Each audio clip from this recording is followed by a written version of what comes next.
Don't be like Lot's wife. Don't look back. You're going to end up freezing. You end up getting messed up and dying, right? No, you ain't going to die. But, like, just don't look back.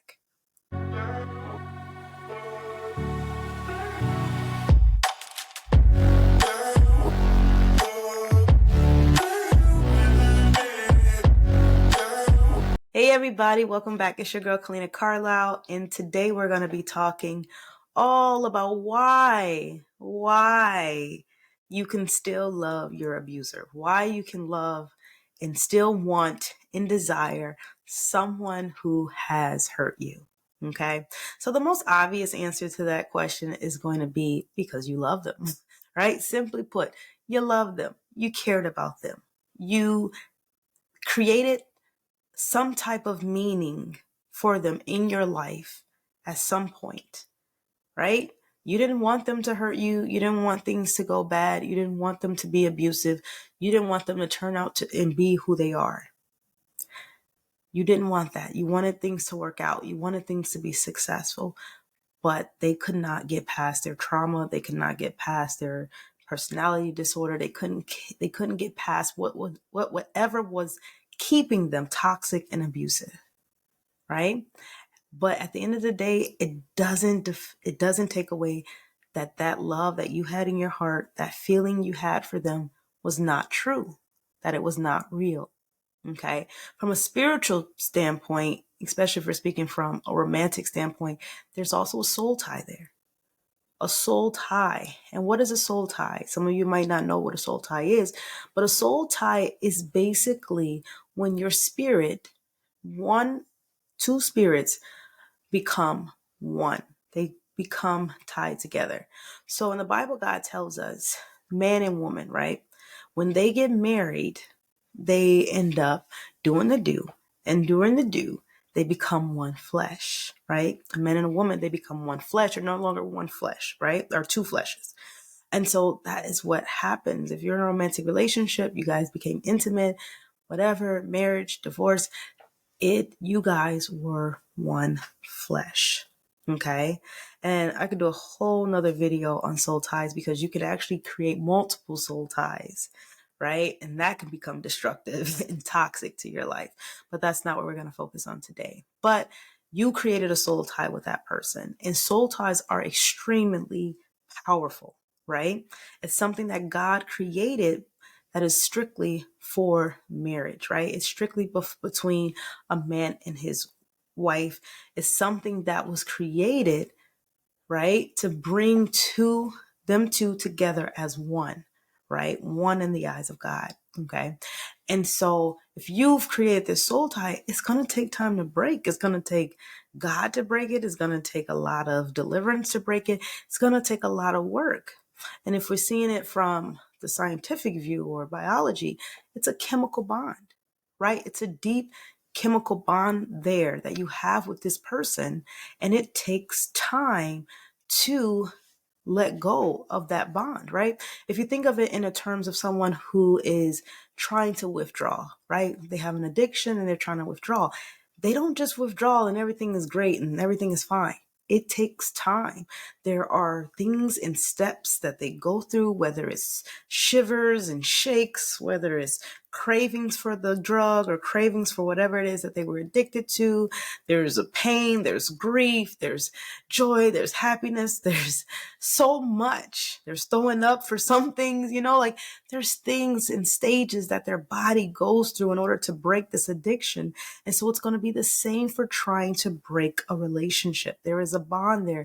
There is a chemical bond there that is made that is going to take time to break, right? And some people have a little bit more of an addictive personality than others.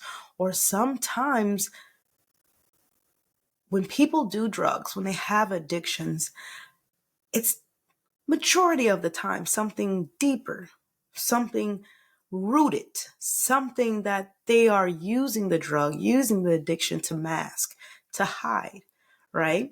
The same thing could be true for someone who's attracted to people who are toxic, to unhealthy relationships. They can as well be attracted to these relationships or wanting to be with abusive people because there's something deep within that they have not dealt with, right? That could be low self-worth, low self-esteem, trauma, whatever it could be. It could be codependency issues. It could be different things that are rooted in them that they haven't dealt with. And it's causing them to be attracted or addicted to these type of individuals. Okay. And so when a person has that addiction, they have this attraction to those people or, attraction to those addictions, it's harder for them to break free. It's harder for them to let those things go. Okay. So if you're someone who's codependent or someone who's had a lot of traumatic experiences or have love addictions and different things like that, it's going to be extremely harder for you to break free from a person, break free from those relationships, because naturally your body's already wired to want to go back to it. It's an addiction, right? It's wired to go back to what it is that it is normalized, what it's used to. Okay. And so that makes it even difficult. So sometimes a lot of people ask the question, how could she go back to her abuser? How could he go back to his abuser? Right?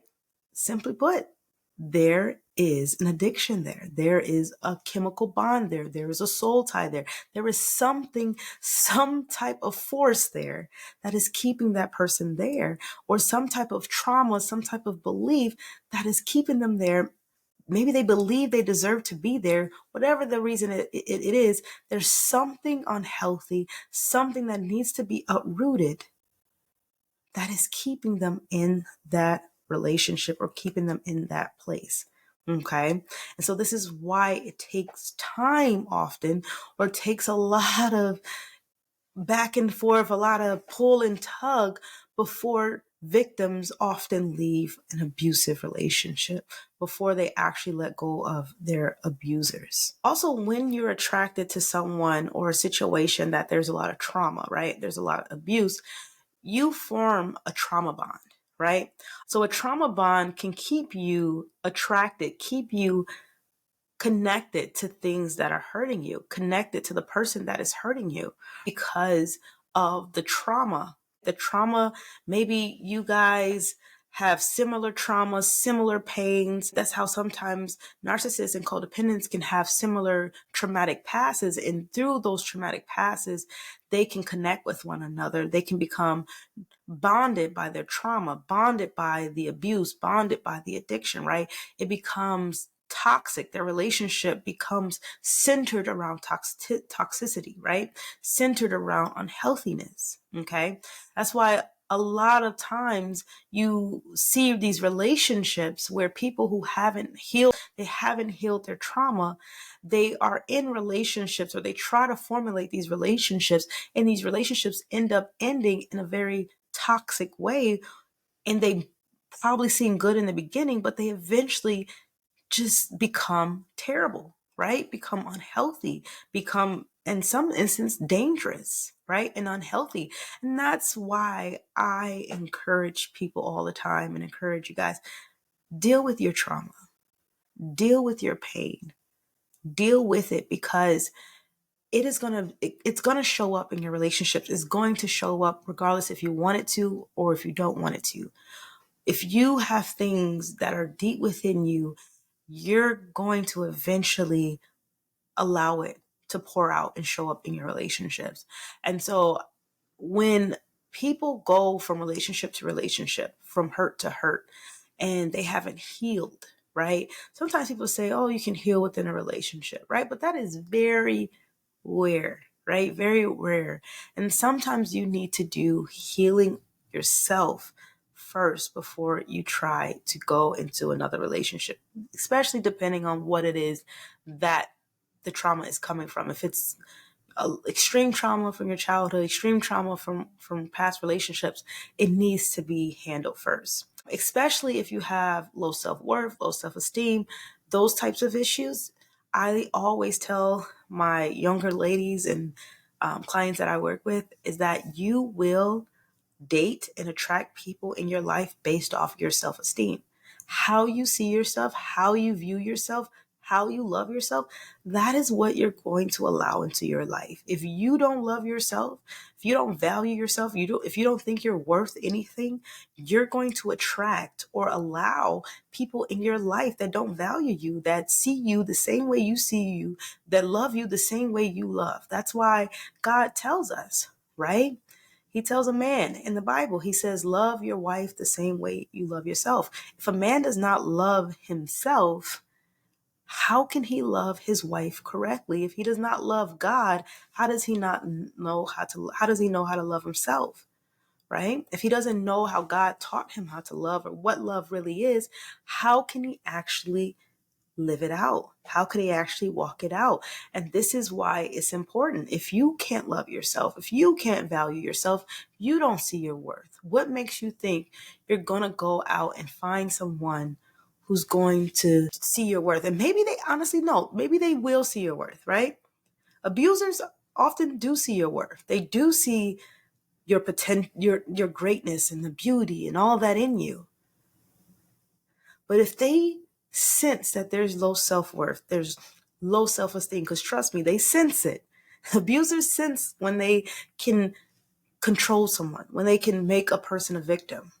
And if they sense that on you and they're an abuser, they're going to take control of it, right? And maybe you do find someone who doesn't want to take control of it, who does want to, take care of you, love you the right way. If the trauma is so deep, you're probably not going to even be attracted to that individual, right? You're not going to be attracted to the healthy person, attracted to the person that could come into your life and be good and help you, because you still have this attraction or this tolerance to those who are unhealthy, to those who are toxic, because it's something maybe you dealt with growing up, what you were exposed to, you're just used to it, right? You ever heard the saying, why does some girls only be attracted to bad guys? Probably because they saw bad guys growing up, right? And that's why I stress the importance of fathers being in the household, especially when it comes to raising young ladies. I mean, they need to be there for the sons too. But speaking directly about the ladies, it's important, right? Because if a father is not in the home and not even in the child's life or her life, she is going to grow up probably chasing after the wrong type of men. Okay. Or maybe her father was here and there, in and out, neglected. She's probably going to be attracted to men who are love avoidant, who are emotionally unavailable, just like her father, or who give her a little bit of attention, because that's what she's going to build a tolerance to. That's what she's going to think is normal. Okay. Versus a young lady who probably does grow up with her father, and her father nurtures in her and loves her the right way and brings her up in the way that she needs to be brought up in a healthy way. She's more likely to be attracted to a man in her future who is going to be similar to her father, a man that is loving, a man that is patient, a man that values her, right? The same way her father values, right? She's less likely to end up in a relationship with someone who wouldn't, right? Doesn't mean she's foul proof, right? Or she's completely, safe from that. There's people who grew up in healthy homes and they still ended up in abusive relationships, and vice versa. There's people who grew up in unhealthy situations and ended up with the right person, right? But statistically, and what typically happens is that the person who grew up with the toxicity or the unhealthiness does end up repeating it in their future relationships. And the person who grew up with the healthy relationship with their father will end up attracting healthier men. It doesn't mean that that's the only way or that's guaranteed what's going to happen, right? So it's important, to understand that sometimes your attraction to these toxic people, to these abusive people, could just be rooted in what you learned growing up. It can be rooted in your trauma, rooted in whatever it is that you have suppressed and buried within yourself. And sometimes you have to take time to heal that, take time to expose that, take time to uproot what it is that is keeping you attracted to these people or this type of behavior. okay, from people. And so I just encourage people who are in situations like this.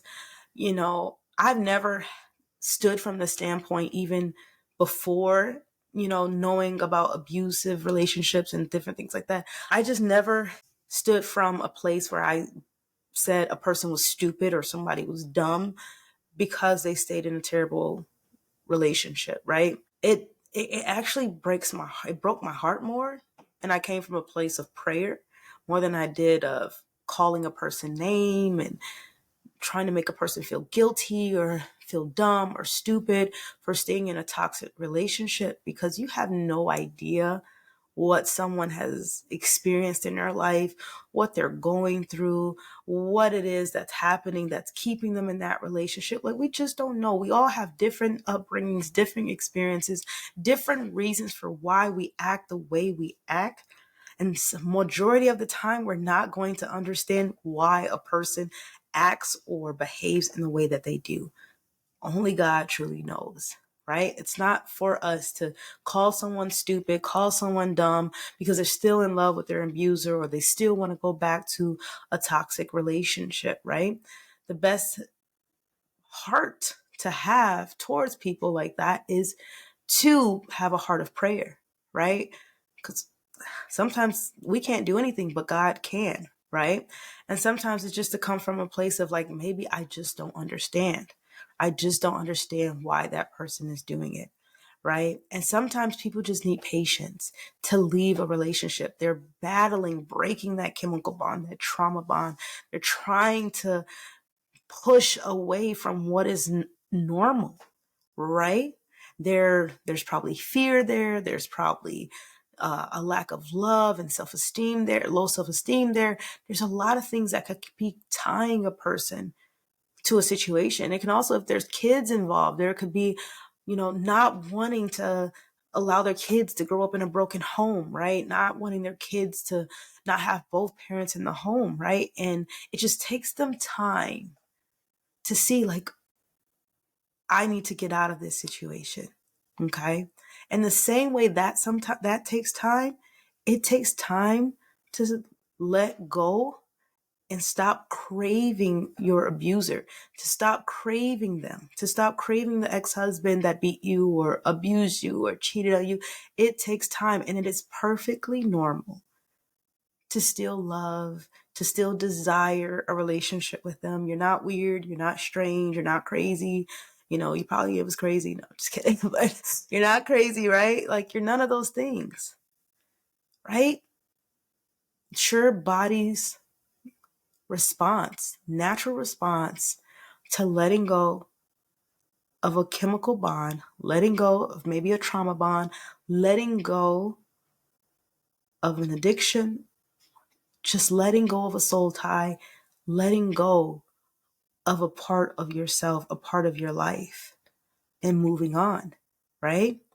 There was some good that you saw in that person. There was good times that happened. There were great times that happened. There were things that were wonderful there. And one of the things that's going to help you to move past is to not allow those good times or those reminiscing moments or those moments where you grow weak to draw you back into the abuser's arms. You do have to use the past. Don't stay there. Don't stay in that pain. Don't stay in the abuse, but use the past as a reference to understand that what happened, that what that person did to you, what you experienced in that relationship, that is not what you want for your future. And you have to remind yourself as a reference point, that is not where I want to go back to, right? Don't be like Lot's wife. Don't look back. You're going to end up freezing. You end up getting messed up and dying, right? No, you ain't going to die, but like, just don't look back. God wants us to look forward. And it's going to just be very, very important to be honest, to be open to therapists, to your coach, your counselors about when you're experiencing those things, your friends or family members, people that you can trust, when you're experiencing those moments of like, man, I just miss them. I want to go back. And guess what? They perfectly pop up when you're having those feelings, when you're missing them, when you want them to come back, right? It's like clockwork, right? And then you thinking, oh, it must be, it must be meant to be, right? Like this is perfect. No, no. It's just the enemy wanting to keep you back there. That's just familiar spirits coming back. That's just that trauma bond coming back. That's those spiritual soul ties coming back. That's just things coming back that want to keep you back there. That's just that abuser that wants to keep you in control. If that person is not getting therapy, that person is not showing any signs of change, it don't matter what they say, it's not going to be different.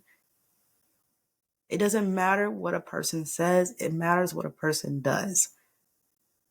Watch what the person do more than what they say. Women, especially, we love words. We love what a person has to say, a man has to say.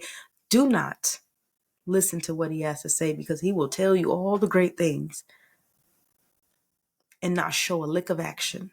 Okay? Do not fall for the words. Pay attention to the actions.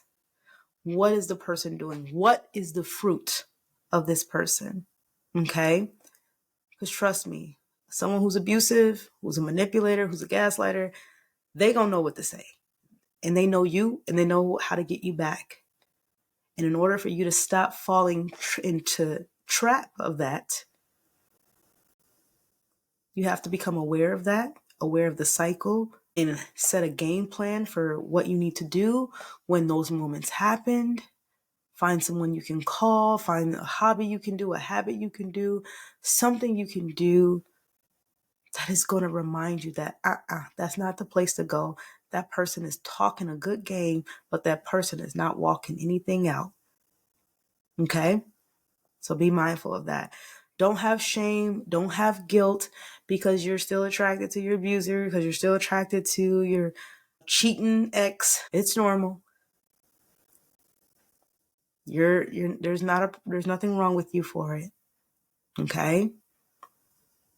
But it is important that you don't allow those feelings to push you back into an unhealthy situation or an unhealthy place.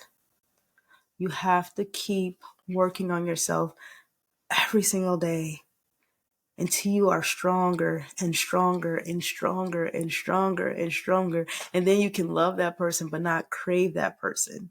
Just like an addict, right? Day in and day out, you working and working to withdraw from that drug, withdraw from that addiction that you have until the symptoms subside, until they get better, right? Until you're actually able to walk in freedom from that craving. Okay.